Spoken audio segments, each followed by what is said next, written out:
Episode की शुरुआत बिल्कुल वहीं से होती है जहां सीजन 1 का लास्ट एपिसोड एंड हुआ था। हमने मैग्ना और विडार की एक भयानक फाइट देखी थी जिसमें मैग्ना बिल्कुल हारने के कगार पर आ चुका था, लेकिन लास्ट में उसने थंडर का समन किया। दूसरी तरफ फ्योर ग्री को सेफली वहां से निकाल लेता है, लेकिन ग्री को कुछ भी समझ में नहीं आ रहा है। उसने फ्योर से पूछा कि ये सब क्या हो रहा है, बट फ्योर अभी उसे कुछ भी नहीं बताता। वो उसे कहता है कि ये तो सब तुम समझ नहीं पाओगी, बस तुम यहाँ से निकल जाओ। दूसरी तरफ मैग्ना ने जो थंडर समन किया था वो थंडर नीचे आकर गिरता है और उसका असर विडार और मैग्ना दोनों पर पड़ता है। दोनों बेहोश हो जाते हैं। थोड़ी देर में एम्बुलेंस वहां पहुंच जाती है। एम्बुलेंस से 2 मेडिकल स्टाफ निकलते हैं और वो मैग्ना को चेक करते हैं। मैग्ना की धड़कनें बंद हो चुकी थी। वो सोचता है कि शॉक देने से शायद मैग्ना जाग जाए, लेकिन वो भूल गया था कि वो थॉर को बिजली का शॉक देने जा रहा है और उसका असर ये होता है कि वो बेचारा बहुत दूर जाकर गिरता है। लेकिन इससे एक अच्छी बात ये होती है कि मैग्ना को होश आ जाता है, लेकिन बेचारा ये स्टाफ शायद उतना लकी नहीं है। इसकी शायद गर्दन और शोल्डर की हड्डी टूट गई है और इसे इलाज की ज़रूरत है।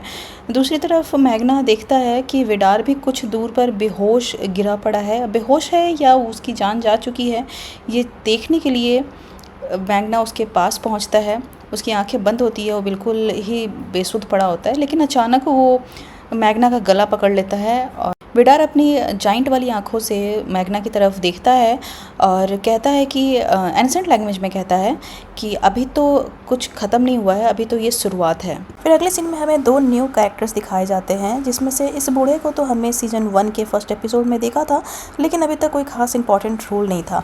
लेकिन इन दोनों का इंपॉर्टेंट रोल होने वाला है सीजन 2 में आगे, जो कि हम लोग इस कहानी के साथ साथ देखेंगे। फिलहाल ये बूढ़ा अपने डॉक्टर से कहता है कि बिजली के गिरने से मेरी स्कूटर ख़राब हो गई है। अगले सीन में मैग्ना काफ़ी गुस्से में भागता हुआ एक पहाड़ी पे पहुंचता है और वहाँ एक चील होता है जो आसमान में उड़ रहा होता है। वैसे मैं बता दूं कि ये चील जो है वो सुपरमार्केट वाली वही बुढ़िया है जिसको हम लोगों ने सीजन 1 में देखा था। तो यहाँ मैग्ना उस पर गुस्सा होता है, चिल्लाता है, पत्थर फेंकता है, क्योंकि उसके पास में बहुत सारे क्वेश्चंस हैं जिसके जवाब उसे चाहिए। तो फाइनली जो वो चील है, यानी कि जो बुढ़िया है, वो उड़ती हुई बिल्कुल मैग्ना के पास आती है और तब तक मैग्ना के पैरों के पास जो छोटे छोटे पत्थर होते हैं ना, वो एंटी ग्रेविटी काम करने लगती है। वो हवा में उठने लगती है ऊपर। फिर धीरे धीरे मैग्ना के चारों तरफ एक बवंडर सा बनने लगता है और ये बवंडर बड़ा होता है और उसके बाद वो किसी और ही जगह पहुंच जाता है। ये रियल वर्ल्ड तो नहीं है, लेकिन ये कुछ और ही जगह है और यहाँ पर एक मतलब लाइट सा होता है, पानी जैसा होता है और उसमें लाइट होता है और सामने वही बुढ़िया होती है। वो मैग्ना से उसके क्वेश्चंस पूछने के लिए कहती है, लेकिन इससे पहले कि मैग्ना कुछ पूछ पाता, वो बुढ़िया इसोल्डा में बदल जाती है। इसोल्डा फिर मैग्ना से बात करती है और उससे कहती है कि मैं ही अकेली नहीं हूँ जो विडार की शिकार बनी थी। अगर तुमने कुछ नहीं किया तो मेरे जैसी और भी लड़कियाँ होंगी जिसका भी वही हाल होगा जो मेरे साथ हुआ था। उसके बाद फिर से वो अपने पुराने गेटअप में आ जाती है और वो मैग्ना से कहती है कि तुम्हें डरने की ज़रूरत नहीं है, तुम्हारी मदद के लिए और भी गॉड्स आएंगे बहुत जल्द। उसके बाद बुढ़िया अपना हाथ डालती है उस रोशनी वाले पानी के अंदर। उसके अंदर से हाथ निकालकर कुछ पाउडर सा होता है जो कि मैग्ना के ऊपर फेंकती है और मैग्ना फिर से रियल वर्ल्ड में आ जाता है। अगले सीन में विडार अपनी बीवी रैन और बेटी सेक्सा से सारी स्टोरी बताता है। वो बताता है कि मैग्ना एक गॉड है, वो थॉर है और कैसे उसने अपने हथौड़े के बिना बस हाथों से ही बिजली को बुलाया। आप लोग को पता होगा कि नॉर्स माइथोलॉजी में थॉर के पास में एक हथौड़ा होता है जिसे म्योनीर कहते हैं, if I am pronouncing right. Anyways अभी तीनों बात कर ही रहे होते हैं कि वहाँ उनका बेटा फ्योर पहुँचता है। विडार को लगता है कि फ्योर ने ग्री को मार डाला है, लेकिन फ्योर बताता है कि उसने मारा नहीं है और वो उससे प्यार करता है। इससे पहले कि बाकी लोग उस पर अटैक करते कुल्हाड़ी से, फ्योर जल्दी से वहाँ से कुल्हाड़ी छीन लेता है और अपने कमरे में जाता है और वहाँ से अपना सामान, अपने कपड़े पैक करके वहाँ से निकल जाता है और वो पहुंच जाता है ग्री के घर। अब वो उसके साथ ही रहेगा। ग्री काफ़ी खुश नज़र आ रही है उसके इस डिसीजन से। फ्योर ने बगावत तो कर दी है अपने परिवार के खिलाफ, लेकिन फ्योर और ग्री यानी कि जाइंट और इंसान का जो ये प्यार है वो आगे क्या रंग लाता है ये तो आपको सीज़न में आगे समझ में आएगा। मैग्ना अपने भाई लॉरिट्स को अपनी सच्चाई बता देता है कि वो एक देवता है, वो थॉर है, लेकिन लॉरिट्स अभी नशे में है तो उसे कुछ भी समझ में नहीं आता है। उसे विश्वास दिलाने के लिए मैग्ना एक लोहे के बेसबॉल बैट को पूरी तरह से मोड़ देता है, लेकिन फिर भी लॉरिट्स कुछ नहीं समझ पाता। बेसिकली यहाँ मैग्ना लॉरिट्स से चाहता है कि जब आगे चलकर जाइंट्स और देवताओं के बीच में लड़ाई हो यानी युद्ध हो तो लॉरिट्स उसके साइड से खड़ा हो। अगले दिन मैग्ना और लॉरेंस के पिता का जन्मदिन है। ये लोग उनके ग्रेव स्टोन पर कैंडल जलाते हैं, फ्लावर्स चढ़ाते हैं। लेकिन लॉरेंस आज थोड़ा परेशान नज़र आ रहा है। एक्चुअली वो अपने पर्सनालिटी को लेकर थोड़ा परेशान है। वो अपनी माँ से शेयर करता है कि मैग्ना बिल्कुल पापा जैसा है, लंबा चौड़ा स्ट्रॉन्ग, लेकिन मैं बिल्कुल भी ऐसा नहीं दिखता। वो अपने होमोसेक्सुअलिटी को लेकर के भी थोड़ा सा परेशान सा दिखता है। ग्रेवयार्ड से वापस जाते समय रास्ते में उन्हें अपने स्कूल के हिस्ट्री टीचर एरिक दिख जाते हैं। एरिक मैग्ना को बताते हैं कि तुम्हारे लिए गुड न्यूज़ है, स्कूल ने तुम्हें वापस बुला लिया है। मैग्ना एरिक से थॉर के बारे में पूछने लगता है, थॉर के पावर्स के बारे में। एरिक उसे थॉर के हथौड़े के बारे में बताता है और बोलता है कि तुम्हें टेंशन लेने की ज़रूरत नहीं है, मैं तुम्हारा सिलेबस कंप्लीट करवा दूंगा। ट्यूरिट ग्रोसरी का सामान लेने के लिए सुपरमार्केट जाती है। सुपरमार्केट में उसे वही बूढ़ी औरत मिलती है। मैं बार बार बूढ़ी औरत का वर्ड यूज़ इसलिए करती हूँ क्योंकि कोई नाम मेंशन नहीं है। तो वो ट्यूरिट से कहती है कि तुम्हें मैग्ना को एक मैसेज देना होगा, आज ब्रिज पर कोई गॉड तुमसे मिलने वाला है। ट्यूरिट घर आती है और मैग्ना को वो मैसेज दे देती है। ये मैसेज सुनने के बाद मैग्ना जल्दी से भाग कर जाता है रेडी होने के लिए और भागकर पहुंच जाता है उस ब्रिज पर। एक्चुअली मैग्ना बहुत ज़्यादा एक्साइटेड है अगले गॉड से मिलने के लिए, लेकिन काफ़ी देर तक वहाँ कोई नहीं आता। फिर उसे अपने क्लास की ही एक फ्रेंड जिसका नाम ईमान है वो दिखती है। वो उसी बूढ़े के साथ आई है जिसे आपने थोड़ी देर पहले देखा था। एक्चुअली ईमान उसी हॉस्पिटल में काम करती है जहाँ ये बूढ़ा एडमिटेड है। थोड़ी देर में मैग्ना को रियलाइज़ हो जाता है कि वो जिसका इंतज़ार कर रहा था वो ईमान ही है।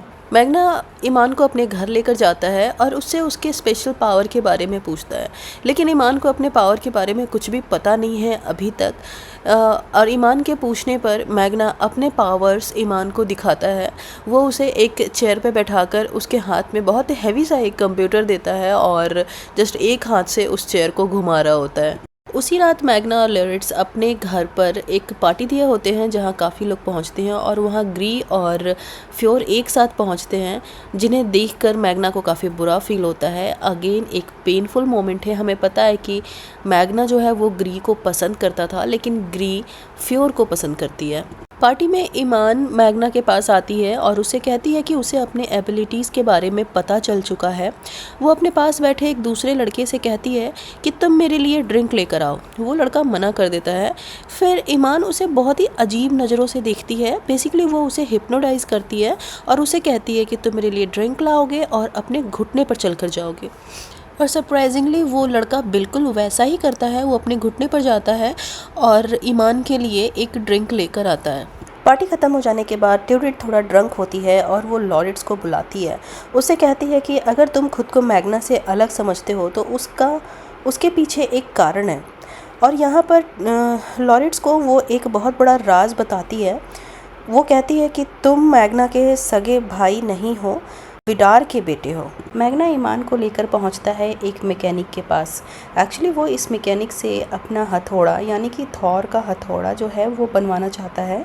तो वो यहाँ ईमान का हिप्नोटिज्म का पावर यूज़ करता है और उसके थ्रू उस मैकेनिक को मना लेता है अपना हथौड़ा बनवाने के लिए। मैग्ना ने इंटरनेट वगैरह से देखकर थॉर का हथौड़ा डिज़ाइन किया था और उस मैकेनिक को दिखाता है और मैकेनिक उसे एक दिन में बना देने का वादा करता है। ट्यूरिट पहुंचती है विडार के पास। वो विडार के ऑफिस में ही काम करती है और वो विडार से भी वही राज की बात बताती है कि लॉरेंस जो है उसका असली बेटा है। और इसके बाद विडार के चेहरे पर एक मतलब षड्यंत्र वाला जो स्माइल है ना वो आ जाता है।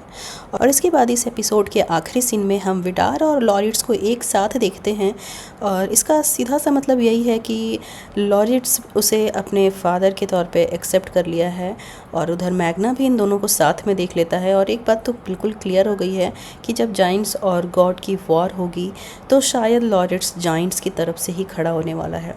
और यहाँ लॉरेंस को गले लगाने के बाद विडार एक लुक देता है मैग्ना को, एक चैलेंज वाला लुक, और जैसे कि उसने कोई एक जीत हासिल कर ली हो। और इसी के साथ में ये एपिसोड यहीं पर ख़त्म हो जाता है। तो आप लोगों को मेरा ये वीडियो कैसा लगा, मेरा एक्सप्लेनेशन कैसा लगा? अगर कहीं कोई गलती रह गई हो या फिर कुछ छूट गया हो मेरे से तो आप लोग प्लीज़ कमेंट बॉक्स में मुझे ज़रूर बताना।